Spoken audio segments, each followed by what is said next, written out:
ఒక వెధవ ఎక్కడో కూర్చొని భారతీయులందరినీ చాలా నీచంగా మాట్లాడుతున్నాడు.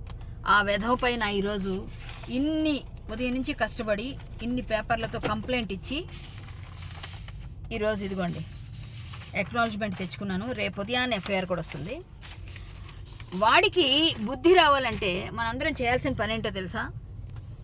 వాడిని సబ్స్క్రైబ్ చేసిన వాళ్ళందరూ కూడా వాడి సబ్స్క్రైబ్ చేసిన వాళ్ళందరూ కూడా మరొక్కసారి ఆలోచించుకోండి. మీరు ఇచ్చిన ప్రతి సబ్స్క్రైబ్ చేసిన ఒక్కొక్క బటన్ ఏదైతే ఒత్తారో ఒక్కొక్క లైక్ వాడికి డబ్బులు తెచ్చిపెడుతుంది. ఆ డబ్బుల మదంతో ఈరోజు భారతీయులందరినీ నీచంగా మాట్లాడుతున్నాడు.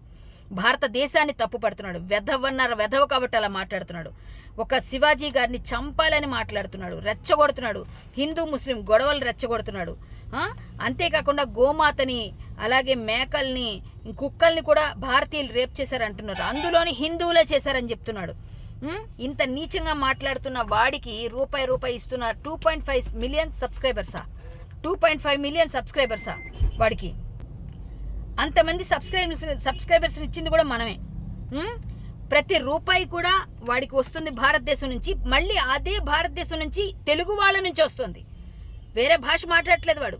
తెలుగు వాళ్ళందరూ కలిసి వాడికి అంత డబ్బులు ఇచ్చి అంతంత చేసి వాడు తిట్టించుకుంటాం మనం.